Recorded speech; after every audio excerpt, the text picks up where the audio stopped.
Hey friends, Kichi here. Today we're talking to Colton Crawford of the Dead South, fellow metalhead, fellow Twitch streamer, fellow shredder, fellow Brazilian Jiu Jitsu practitioner, and all around awesome dude. Let's get into it. The only time we've ever hung out in person, I had that weird sickness thing that lasted like 24 hours. Yeah. I remember I was like shaking, but then I felt better after the show. But I remember during the day, during the meet and greet, they had to like sit me down between people because I don't even know what it was.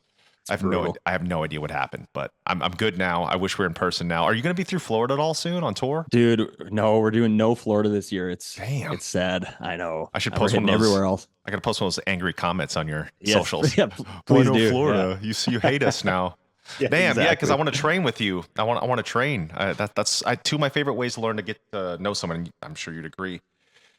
The best ways are eating with someone and doing jujitsu with someone. Totally. You really learn all about them.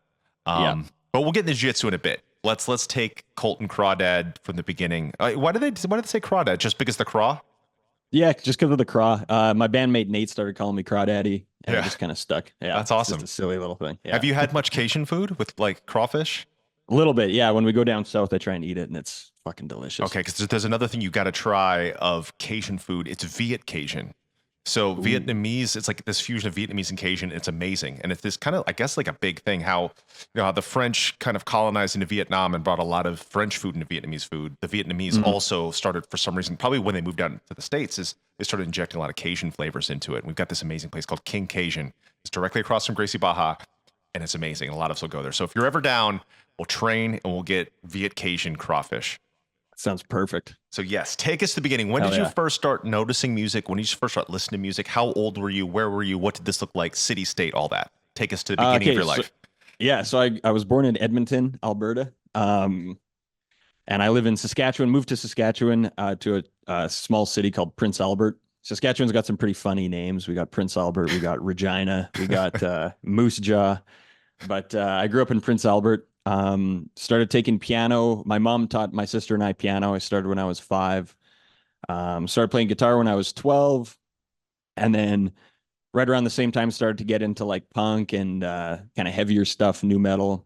Sort of like around 14, 15, I started to get into like the heavier stuff with the screaming. You guys were one of the first like screaming bands I ever heard. Thanks, man. It was awesome. Yeah, dude. You guys and like Kill Switch and Lamb of God, like the kind of like early 2000s metalcore scene. That's Yeah, awesome. That was my stuff. So grew up playing guitar and then moved to Regina for university right after high school. I was on the wrestling team in university, and then one of my wrestling teammates, roommates, was Nate, who's the singer for the Dead South. And right around like the last year of university, I got a banjo, was learning how to play it. Nate was kind of starting to write acoustic kind of like stuff, singing and playing acoustic guitar, and we started jamming together and doing open mics and playing local shows, and then touring kind of around Saskatchewan, Alberta, and then just kind of went from there. And then we had that one song, "In Hell I'll Be in Good Company," blew up on YouTube and Reddit, and then that was kind of like the big break for us. We kind of got to go full time after that, so it was pretty awesome. That's amazing. When I first got in you guys, I was convinced you'd be from like the south of the US. That's what a lot of people say. Yeah.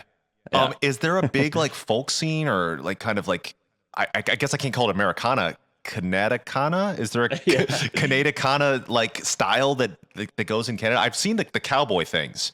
Like I remember we played that mall in Edmonton that used to remember the Super Mall? The West Edmonton Mall. Yeah. Yes, we used to play there, and then like they have like this cowboy saloon downstairs, and it's been like, oh, there's a cowboy scene here in Canada. But then of course it made sense. It's anywhere where there's like plains. But so is there a big folk thing happening in Canada? Not really. Like when we started, it was 2012, so it was like Mumford and Sons were kind of at the peak of their fame. So there was kind of like a lot of like young dudes playing folk, and there's a little bit of a scene like with like former metal and punk guys kind of starting folk bands. But there wasn't really like in our area or anything. It was just sort of like I was interested in learning the banjo. Nate was kind of interested in acoustic guitar. Danny, he was a cellist his whole life, so it just we kind of just used the instruments that we had laying around and started playing music together. Man, that's so awesome. Yeah. When you were so where is the pivot of where you know brought in the other kinds of music outside of metal? Like what kind of bands were those? Who did you look up to? Were there specific banjo players, or did you not really have anyone specific you're looking at? Nothing too specific. I was really into like I'm a big metalhead, but I listen to a lot of everything. So like I listen to lots of Modest Mouse. They had that Good News for People Who Love Bad News album. There was a lot of banjo on that. Um and I just cause I was always sort of intrigued by it because I was a metal guy. I loved like the shredding fast like guitar.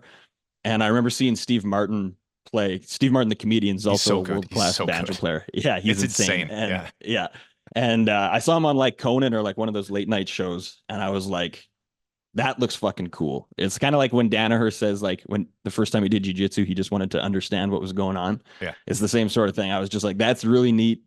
There's sort of like a shared spirit there between like the metal shredding and just like the super like fast just for fast sake and like technical and fun.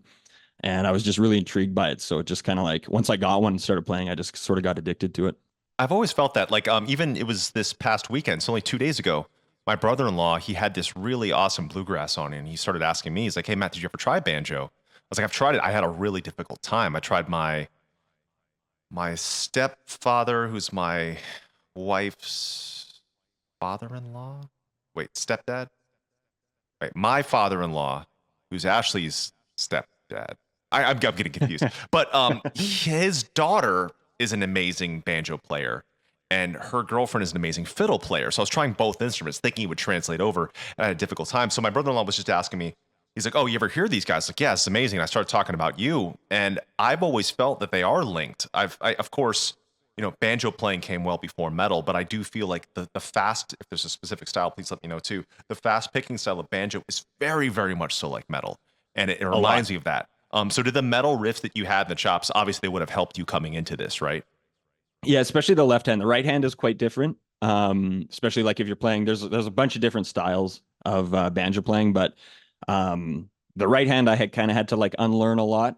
But like the left hand, it definitely helped. And then playing in the open tuning was a little bit weird too. Yeah. What is Yeah, the because tuning on banjo? it's open G. So if you just strum it without touching anything, it makes a G major Wow, chord. that's cool. Yeah. What's nuts is the Japanese shamisen is also called the Japanese banjo. Hmm. And the left hand is just like guitar, except 3 strings. And the right Hmm. hand is a monstrosity of that paint scraper thing. Yeah, So it's yeah, crazy. it's interesting how guitar's so much easier on the right hand than banjo or shamisen. Yeah. Well, if you're used to it, especially like if you grow up doing it, then it's definitely easier. That shamisen looks crazy. Like yeah, like you said, the paint scraper thing. I can't wrap my head around that. It It's finally wild. clicked, and what's crazy, I was having such a hard time, and I kept talking to because I'm not putting the proper time into it because I just do too many things. Yeah. I wasn't doing the proper time of the practice, but my teacher, the guy that built it, Kyle from Bachido, he's just sent me. We're training guitars for shamisen now, so I'm sending him a bunch of Nice. guitars, and he sent me this god shamisen is what we're calling it. And he said, normally, if it didn't have this one single wood blemish on it, it'd be worth like $25,000. But because it has this one singular blemish on it, it dropped down to nine. But still, it's a $9,000 shamisen that we're trading things for. And he sent me all his bocce, so all the picks. And one of the bocce was rounded. I was like, oh, maybe this is a style. Turns out it's because the last owner that used it so much it ground the points down. But playing this the grounded down one, I was actually able to get a better feel for it. It was like this training wheels essentially. And then I was Right. able to switch to the pointy ones, and it works now. But I digress. Someday we got to do a double banjos from across the planet thing. We have Absolutely. the Yeah, that'd Canadian be flag awesome. and the Japanese flag and our two banjos. I think that'd be really Yeah, let's awesome. go, man. That'd be Yeah, awesome. me too. That'd be awesome. Have you done many things where you've decided to like write something metal on the banjo and like make like metal banjo stuff? That's something I'd be Ye- really curious to hear. Well, I do that a lot on Twitch. So I play a lot of what my Twitch stream is just playing banjo over top of everything. So we do like punk and pop and metal, folk, everything. So there's a couple songs that I've like just learned the metal guitar parts and play them on the banjo. And we have one new song coming up on our new album that has it's got like an Iron Maiden style Oh, like damn. breakdown in the middle on the banjo. It's pretty cool. Yeah. Hell yeah. Is that one out yet or not yet?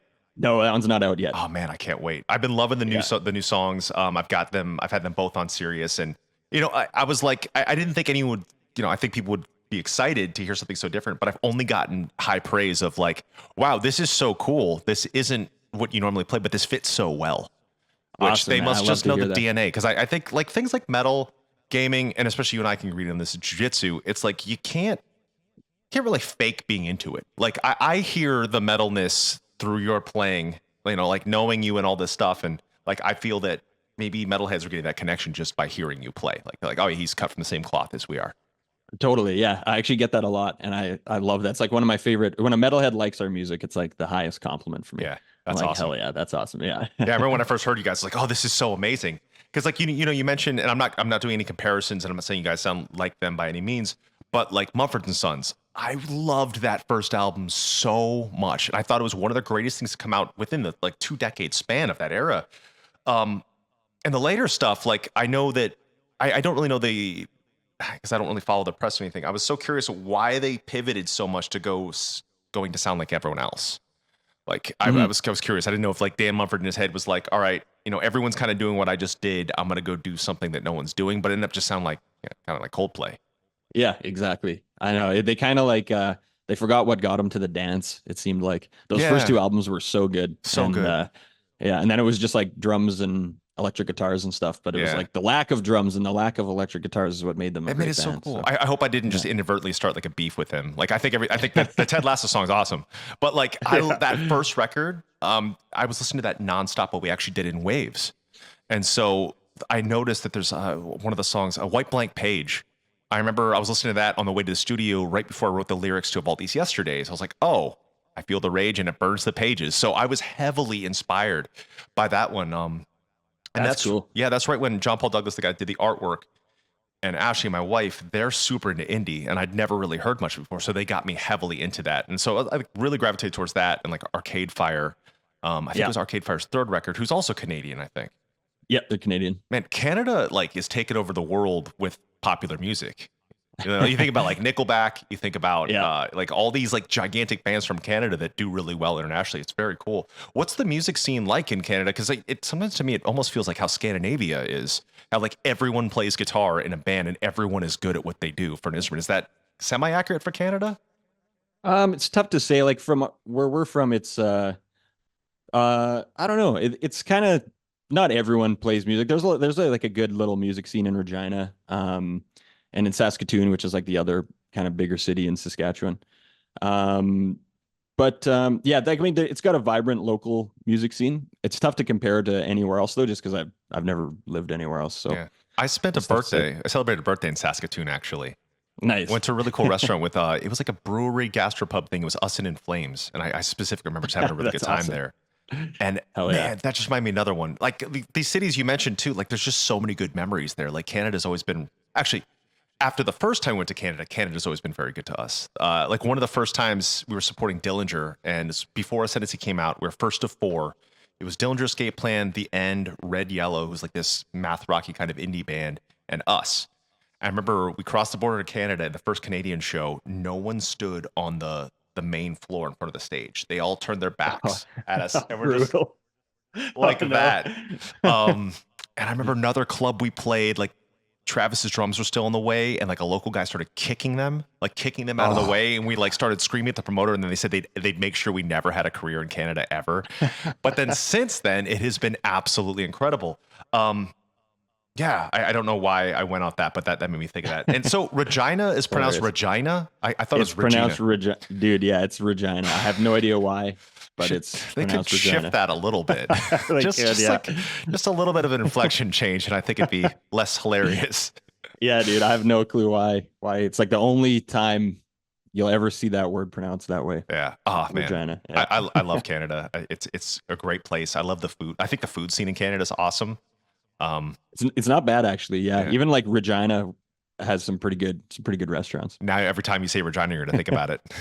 Yeah. I'm sure you already did. Sure you already did. So when I'm picturing your childhood, I'm picturing just like snowy Canada, you jamming in the house in the suburbs. Did you kind of grow up in like suburban look, or was it like apartments? Like what was your childhood life looking like? Yep, suburban mostly. Prince Albert, where I grew up, was a more rural area. The area is beautiful. The city itself is kind of like there's lots of jokes about Prince Albert. It's kind of a rougher city, but yeah, it was like classic kind of suburban upbringing. And you're right, very snowy. It gets down like just a couple weeks ago. It was like minus. It was in the minus 30s. The real feel is like minus 50s with like the Holy wind. shit. It's just nasty. Yeah. So That was it's last actually week. 2 weeks ago. It last week it started warming up a little bit, and today it's like +4. So it's like we have. I think Saskatchewan has one of the like highest like swings, like temperature swings in the world, because it'll be in the +30s Celsius in the summer, and then below like -40 in the winter. Oh my It's God. nasty. Florida, I don't know Celsius because we're Americans and we have our own Yeah. thing. But in Florida, like during where everyone else is freezing, it was like 60 Fahrenheit, which I don't know what that is, but It's it's like been like 60 to 80 the last like several months. it's awesome. I'm so jealous. Yeah, I hate the cold. And it just gets worse every year too. You think after 30 years of living here, you get used to it, but it just gets Man, worse. yeah, yeah. Yeah. The older I get, the least or the less I'm able to handle cold. Man, when did you Yeah, it's start getting brutal. into jujitsu? It's gonna be what, eight So or nine I years now, right? yeah, so I did Taekwondo as a kid in Prince Albert. I got my black belt in Taekwondo, and then I moved to Regina um, for school. And then there was a couple guys that I did Taekwondo with who they'd kind of like do jiu-jitsu once or twice a week. And I went in there and just fell in love with it immediately. Kind of stopped training Taekwondo. Kind of made it all seem almost kind of like silly and foolish, because it was just like jiu-jitsu actually, like it actually works. Yep, yep. It's like actually effective. And I just kind of never looked back. And so I trained for a couple years, got my blue belt, and then I did the classic like blue belt break. We started playing in the band, started touring, and just kind of didn't have the time or like the money, honestly, like for jiu-jitsu fees for a couple of years. And I was on the wrestling team for a few years in university too. And then my friend John opened his own gym here in town 8 years ago now, and I've been back training for that. That's awesome. What's Yeah. your game gravitate towards? Are you a leg lock guy? Are you not a leg lock guy? More traditional, gi, no gi? I've been loving nogi a lot more lately. We do lots of gi at the gym that I train at, but on tour now, I only bring nogi stuff and just kind of drop in and try and do nogi everywhere. I just find it a lot more fun. My leg lock game is still pretty terrible because I'm still used to like gi training. But I love it. I love the leg lock game. I love the nogi game. It's great. Yeah, It's great. it's the What's best. interesting is it sounded like, you had an instant connection to jiu-jitsu. I really didn't. Like, I spent my life playing video games when I was a kid because my dad was deployed, my mom was Japanese, immigrant living in America, not really sure how to raise the kid.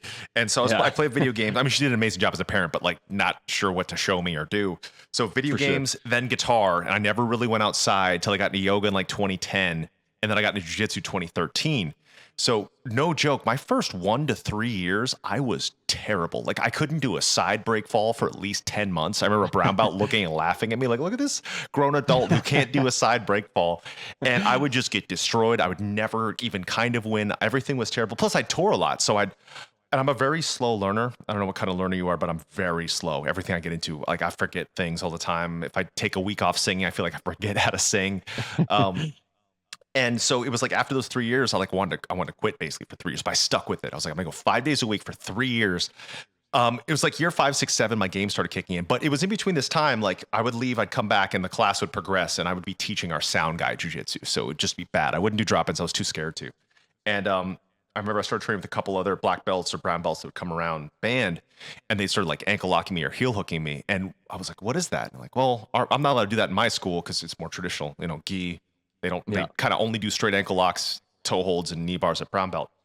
But I yeah, started falling in love with, wow, there's a dark side. It's like when we first get into metal, then we find the heavier stuff. We found death metal and black metal, yes, melodic death metal. exactly. Yeah, And for some reason, once I learned how to do a toe hold, it made the omoplata make sense. And once I learned how to do a good straight, it made the armbar make sense. But I've fallen in love with, like you said, no gi as well. My school, it's 4 days a week is gi. One day, just Thursdays, is no gi. But we've shifted Fridays. Now we do our open mat. We just go upstairs and do no gi instead. But I nice. fell in love with like the Eddie Cummings game from John Danaher, like Yeah, the normal Ashigarami stuff. It was, that was the leg game. I thought this was the leg game that worked, and it works on everyone that's traditional gi. And now a couple of the people who train at my school only know gi, and this other kind of school in town. These guys have all learned the new leg game, like guys like Colabate, Diego Pato. These are some of the players I've been learning from these other guys, and these guys do this new leg game that's like a lot of false reaps. I didn't know yeah. what a false reap was first, but I started seeing it and learning it, and it kills the previous leg game. So it's cool to see the sport evolve so much. It's been It's really, crazy. really Yeah, interesting.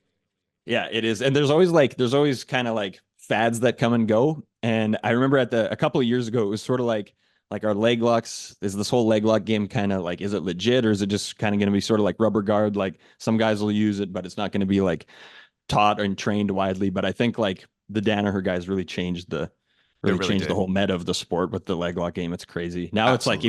if you don't know the leg locks, you're missing like a lot of jiu-jitsu. Absolutely. Absolutely. Yeah. Yeah, I'll still come across some people be like, oh, it doesn't work. And I'll be like, well, do you mind if we do heel hooks? And then Yeah. it's like they absolutely do work. And what's cool is like I tried spider guard to be my game. I tried lasso guard to be my game and triangles, but it wasn't really it.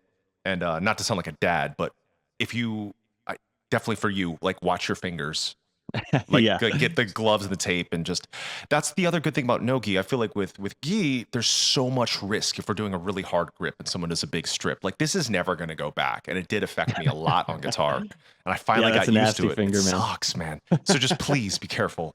Yeah, What I've I'm been, pretty careful. I don't death grip anything. Like if yeah, I feel like someone's gonna I'll let go of the grips. If I'm playing spider guard or whatever, I I'm wish just I like, wish yeah, I it's did not that. worth it. So Yeah. what do you gravitate towards? Is it more like spider guard kind of stuff, or what do you If what do I'm you like? playing in the gi, yeah, I love the spider guard, collar sleeve, triangles.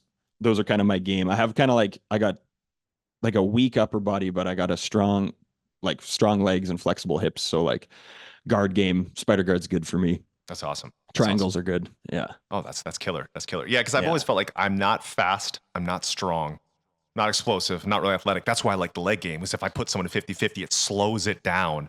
And Totally. they're Yeah. confused and I can keep us trapped and just keep playing like chess.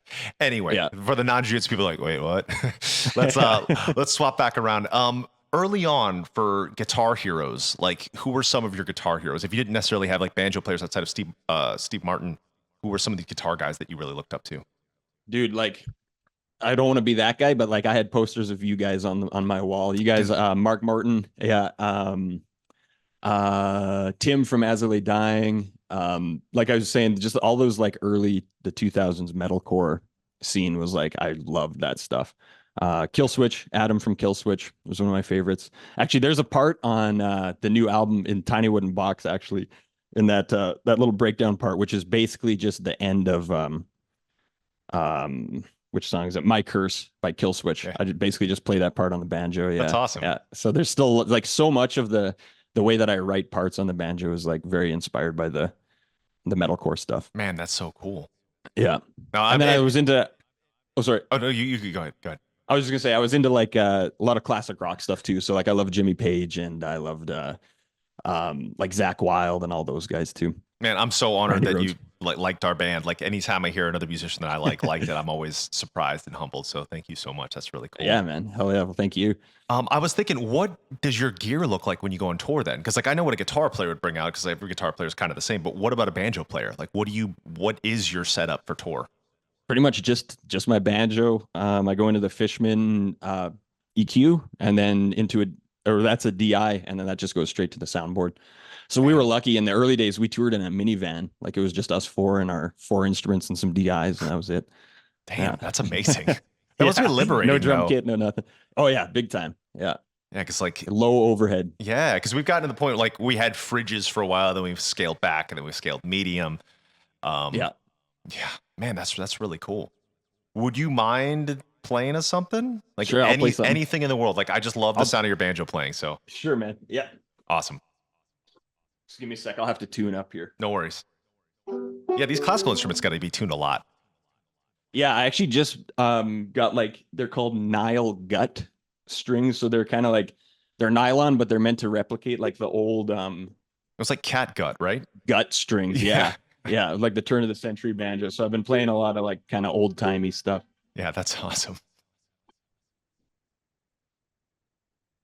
But yeah, they go out of tune pretty easily. Yeah, the shamisen, like the classical songs, all start with this like rhythmic tuning thing. Oh, It's like- really? yeah, it's like dong, Part of the dang, song. dong. Yeah, like all the classic Suguru stuff. It's all that. I love that. It's efficient. Yeah, yeah. I was like, man, these all start tuning. Like if we did that in guitar, it wouldn't be as cool. Okay, this mic isn't the best for this, but we'll see what we can do. Oh, it's gonna sound good. It's gonna sound good. You hear that? Oh, the noise gate. You might need to kill the gate in Zoom. I remember doing this with someone else. I'll talk you through it. I remember. That is much better. There we go. Sounds very nice.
Wow, that's so beautiful. Thanks, man. Man, that sounded amazing. Oh, what's so crazy? It sounds. What's awesome? It's like a a mic'd banjo, but it sounds like a programmed instrument to me, just like in a great way. Hell yeah. Like it's Thanks, got man. the heart and soul and all that stuff. But it took me back to like this old Nintendo game that I can't remember which one it was. It also made me think of my wife's family. They've got this really cool property. It's like a hunting camp during hunting seasons, but they've also have like natural springs and woods and these cool trailers you hang out in front of a fire pit. That's what it reminds me of. And like hearing that takes me there. That's really, really cool. That's awesome. Yeah. Hell yeah. Thanks, man. Man, that's cool. Have you been able to jam banjo just in the nature, like black metal or like folk? Have you been able to do that? Yeah, actually, I feel like playing banjo outside is like how it's meant to be played. Like, Yeah, I'd agree. I love just sitting outside for some reason and just plucking away. Like, and when it's nice out in the summer on the deck, I'll do that on stream sometimes too. Just bring the GoPro out on the deck and Oh man, everybody's got to watch play a that. little Yeah, bit- y'all got to play watch a that. little bit of shit. That sounds awesome, man. Yeah, it's really, really Yeah, cool. thanks, It just made me just picture all these things, which is so great. And it's so cool hearing this like Americana sound coming out of neighboring Regina. Yeah. Man, it's so cool. So do some banjo players wear like finger picks? I noticed you're not. Yeah, so there's like a bunch of different styles. So if you're thinking of banjo in your head, most people are probably thinking of like Scruggs style. Yeah. Which is where you use these three fingers and you put picks on them, and it's usually the banjos with the steel strings, and it's like that super fast, like Foggy Mountain Breakdown style playing. And then there's clawhammer style, which is that's probably similar to shamisen. I can show you here. So clawhammer is where it's all down picking. You use the nail on your index finger and then your thumb. And the banjo has this like the highest pitched string is the top string. I was going to ask about that one. Yeah. So you kind of ring that. It's sort of like a drone note. Oh yeah, here, let me do this. I didn't realize there's two kinds of banjos.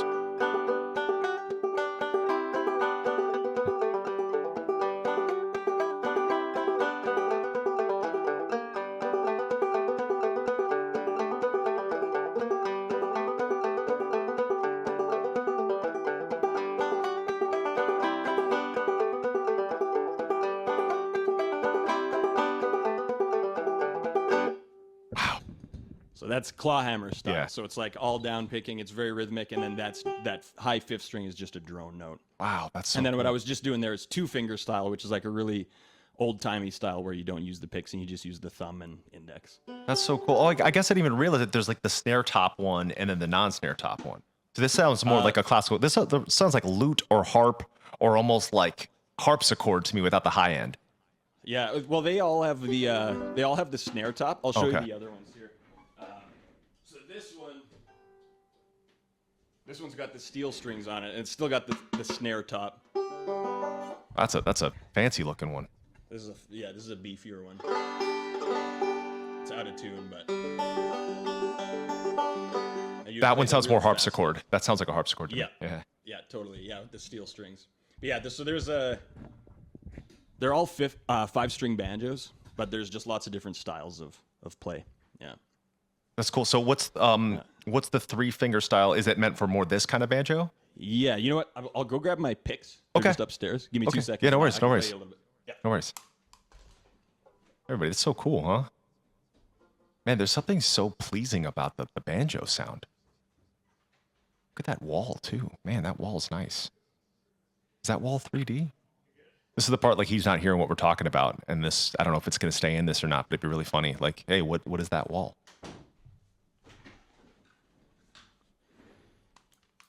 My ADD really looked at your wall. That wall is super cool. Is that textured like that? Is that like 3D? Yep.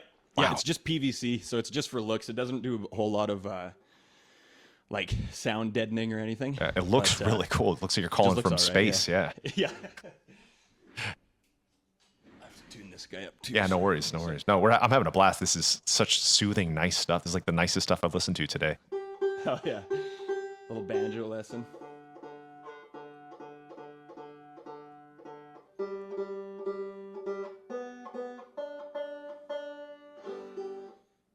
That's super interesting. 3-finger style. That's super interesting that it's the highest string is first. I got a biwa, and it actually does a note, then the lowest note, and then it goes back to note scaling upwards. It's really strange when instruments do that. Yeah, this one does the same thing. Oh, it does. Yeah, so this is the highest is here, and then the lowest is next, and then it goes up from there. And like I said, it's an open G, so you just strum it. It's a G major chord. Right.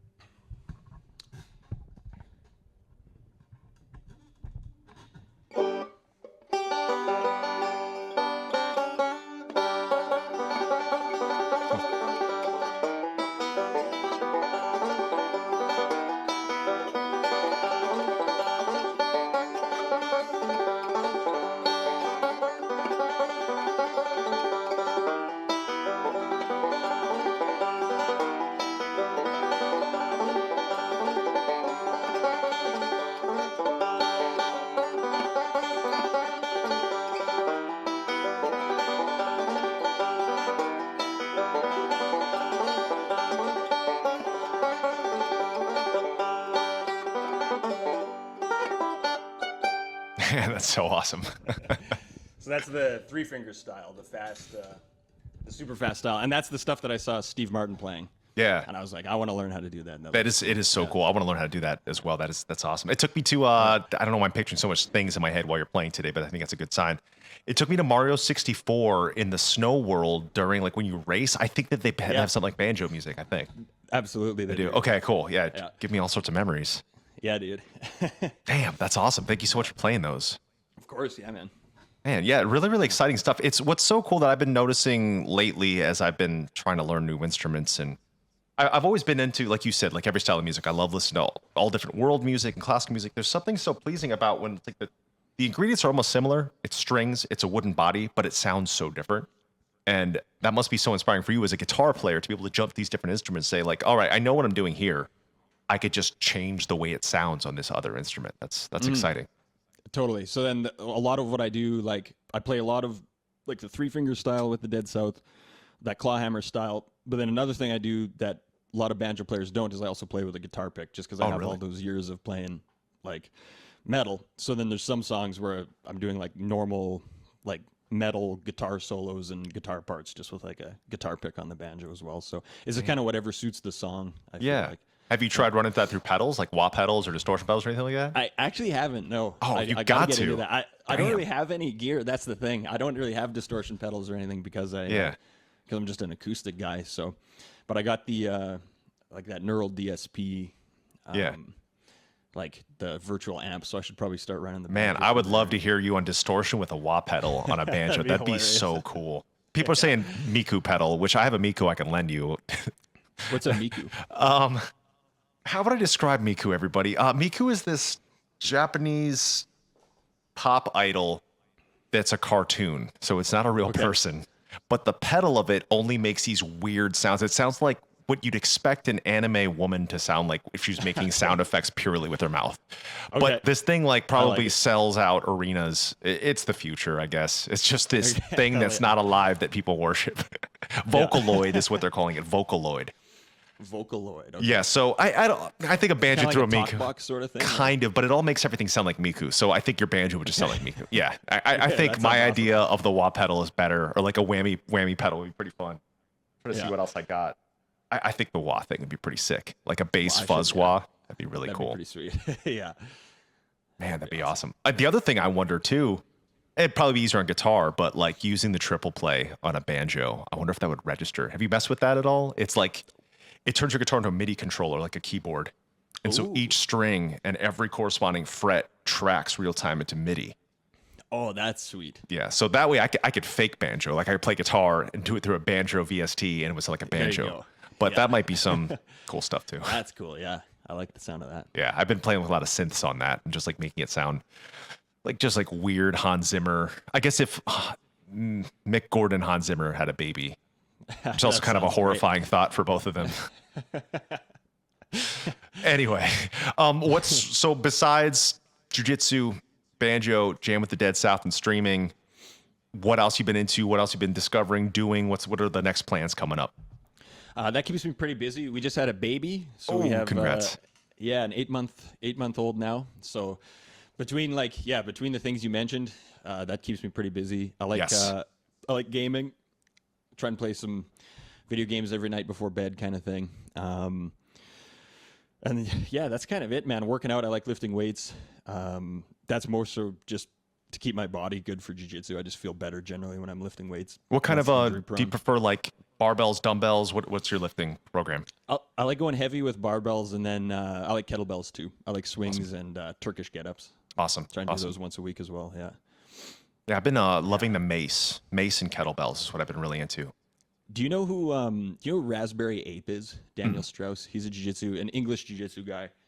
But he's got this, I'll send you his Instagram. You'll probably dig it. He's a Hodger Gracie black belt, but he's also like a strongman kind of a guy. And he's got all these crazy implements. I did his podcast last time we were in the UK, and he's got this garage that's just full of like maces and swords and like all of these old kind of like Turkish and like Indian, like old school, like strength things. It's crazy. That's really cool. So he taught me how to swing the maces and that kind of stuff. It's pretty cool. Yeah, I love those. I tried doing I feel like every body type's different. I feel like your body type might be better with like lifting barbells and like heavier stuff. I tried doing the heavy stuff for a bit because it's like I've never been able to put on size.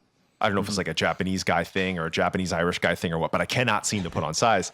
So I tried, it didn't really work. And we've got a couple like strongman guys at our gym as well. Like Dave, he was my weightlifting coach. He's, how do I describe him? He could deadlift like 750 or 800 pounds, but he can also outrun like a 20-year-old, and he's in his 40s, and he's super awesome and sweet, but he's a beast. Like he can pick me up with one hand. So he had me kind of doing the heavy stuff, and it was, maybe I wasn't eating enough, but I've been shifting to steel mace, and then my wife got me back into yoga. So we've been doing hot yoga Tuesdays and Thursdays, and that has been like a game changer for me in jiu-jitsu. It's like I think I'm an extra sweaty person. Like I just sweat so much. I don't know if you do the same. But like I'll have to like mop up on the sides. But it's been helping me for my mobility because I'm a terrible dancer. My mobility was terrible my whole life because I just played games and guitar. But that's been really interesting to see how yoga has really helped out. And I think that's the key, like finding what works for you to complement everything. Totally. Yeah, I was doing yoga for a while too. Do you know that yoga for BJJ guy? I've heard of him. Swedish Yeah. Guy? Yeah. I was doing that over COVID a little bit, and it was pretty good too. I liked that.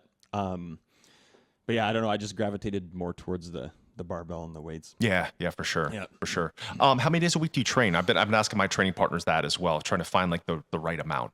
I try and get like on paper, I go 4 days a week, but there's usually a day or two a week where, I can't. I try and if I can get 3 to 4 days a week of rolling in, then I'm happy with that. And then 1 or 2 days lifting. It seems to be the key. Cause like there was a while I was like asking the kind of these amazing grapplers I told you about, the new school leg kids. They're doing like 5 to 7 days a week. And then I was like, all right, they're in the 20s, maybe they're 20. And I'm talking to one of my friends in his 40s. He's doing 9 classes a week.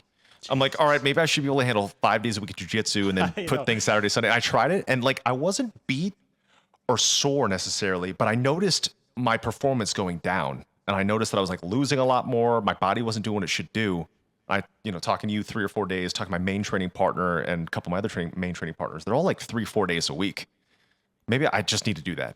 You're the fourth person I've asked today that says 3 or 4 days a week. Dude, yeah, I'm the same way. I tend to overload myself and then like burn out. And then like, you also got a lot of other things going on. Like one thing that I have a hard time with is like I watch like the flow grappling stuff about like the Danaher guys or some other like the Atos team or something, and then I'm like, oh, I want to train like those guys. Yeah. But it's like, no, I'm not a full-time jiu-jitsu athlete. Like I have to remember that, it's hard to admit that you can't train. Yeah, 5 to 7 days a week hard. Yeah. Because I'll talk to people like my age. Yeah, they're doing the same thing. I'm like, man, I should be able to do that, and they're getting better. I'm watching them get better. Like I said, one of my 40-year-old training partners, 9 classes a week, and he is excelling. He's getting incredible. It's wild. And then when I do the 5 days a week, I've been doing 5 days a week since I got home, basically. And I was just like, man, it's just getting bad. And then I took the time out for this new tattoo. Monday and Tuesday were the best days I've had since I've been home. From taking like 5 days off. It's so strange. I know. It's so weird. Sometimes I'll go on tour and you don't train for a week or 2 and come home and you just feel great. Yeah. And then you get into the thick of training. And I think it's just like, for me, recovery is a big one. Like you get kind of busy, you get sort of stressed, you're not sleeping as good, recovery goes down. And then if my recovery starts to suffer, then everything else starts to suffer. Yeah, man. And so you got to just kind of like take those couple days off and not beat yourself up about it. But I always feel guilty anytime I take a day off. I'm the same. You know what, truly, and are you on brown belt right now? Yep. Once you get your black belt, that thing finally goes away. Because I kept trying to convince myself to stop thinking that way. Like, if I don't go in today, I'm not going to get better, and everyone else is going to get better. But like, finally, once me and my main training partner were like, we got black belt, which you'll be at any day now. Once we got it, we're like, okay, now we don't feel that intense pressure that we have to be there. And I think it was just default. And that's contradiction when I just said going 5 days a week since I've been home. But I think that was just a habit. I need to break that habit because I can see the results now. Like, all right, I'm performing better with 2 days a week with the tattoo again versus the 5 days a week. Yeah, it's weird. It's a weird thing. You're also on the newborn grind right now. Is your kid a good sleeper? Not a good sleeper? Dude, she's like so easy. It's crazy. That's awesome. We're so lucky. That's awesome. Yeah. We had 1-on-1 and our daughter was so much easier as a newborn. She was sleeping from night 1. Our son didn't sleep for like, how much? 3 years. 3 years he didn't really sleep. He'd wake us up 5 to 7 to 9 times a night. But now he's an angel sleeper because we had to sleep train him, like gentle sleep training. And now he's just a sleep champ. But girls are awesome. Yeah. No, she's been super easy. That's great. I'm glad to hear that. I'm glad to hear you're sleeping because we were not sleeping. We were not. Yeah, it can get crazy. Man, that's awesome. So what's the plan now for the Dead South? I know you guys have the new EP out, but you got a new record coming out. What's the date? What are the tour dates? When's all that happening? So album comes out February 9th, and we start tour February 12th, I believe, in Cleveland. And then it's just a busy year. We're doing, I think, 3 or 4 runs through the States, Australia, New Zealand, Europe, festivals in the summer. So just, busy year. We're kind of gone for... We kind of cap our tours at about 3 weeks. So we'll go out for 3 weeks and then go home for a couple weeks. That's a good cap. Out for 3 weeks. That's good. Yeah, yes, that's when everyone gets squirrely and kind of the bus starts to really, it doesn't smell so great anymore. Man, that's a good call, man. Yeah, that last 2-year cycle, I was like, what? Well, man, you guys were going crazy, dude. Oh yeah, I'm happy to be home right now. But this next year, I guess we have people watching. This next year, we're kind of planning out what it's going to be. And it's nice when you make your own schedule, as I'm assuming this is a headlining run, like you can build the breaks the way you want. And that's the best. Yeah. And it's just the absolute best. Yeah. That's just, we found that's kind of what works for us. Anything less than that, because buses are expensive and flights are expensive and all that. Anything less than 3 weeks, it's tough to make any profit. And then anything, you get kind of 4+ weeks, and that's just kind of, everyone started to sort of burn out and just kind of get over it. Yeah. Anyone else in your band train jiu-jitsu? Actually, Nate just started. Oh, nice. He's been training for like 2 weeks. Yeah. Oh, nice. So he's bringing a gi on the road, and I just bought some of those roll-up mats. Dolomers. Yeah, those are sick. Dolomers. Yeah. So, doing a little bit of training on the road too, which will be good. That's great. Yeah, I always found that was like the ultimate time saver, like training with our own mats at the venue versus going to a place. Yeah, it's gonna be nice. Yeah, that'll be good. My kids are now 3 months in jiu-jitsu at 5, and awesome. They've been liking it. Although my son, which is fine, he's like, he hasn't been wanting to grapple as much, And I wasn't sure if he was like nervous about it. He's like, oh, I don't want to lose. And I was like, well, you got to lose to get good. You Yeah. have to. Or my daughter, she'll just go with any. But he's been all about grappling with the bigger kids who are the highest belts possible, which is like awesome. All the power to you. You're not going to win, but that's good. Yeah. That's going to teach you a lot. Good attitude. Yeah. Yeah. So you'll be able to teach your kiddo in 5 more years. A couple of years. Yeah. Yeah. Heck yeah. Yeah. It's exciting. Dude. Awesome. Colton, absolutely incredible to finally get to know you properly. Thank you so much for being here. Yeah, Thanks man. for playing for us. Congratulations on the new addition to the family and all that good stuff, man. Please stay in touch. No Florida shows, but if you book one, come on down. Let's eat and train. Absolutely. Awesome, That man. sounds great, man. Shout us out all your socials, please, as well. Instagram, the Colton Crawford. Twitter, Colton Crawdaddy, and then the other ones are all one of those two. Awesome. It's either the Colton Crawford. Twitch is just Colton Crawford. Yep, Just Twitch. one. That's make sure all following. Awesome, my friend. Thank you so Yeah, much, thanks dude. so much, Everybody dude. keep an eye on the Dead South. Thank you so much for your time today. Thank all right, you, my man. friend. Later, dude. Great to see you. Yeah, see ya. Thank you so much for watching, my friends. That was Colton Crawford from the Dead South. Make sure you're checking out all Dead South news. Make sure you're following Colton on Twitch and all of his socials. Awesome, dude. Thank you so much.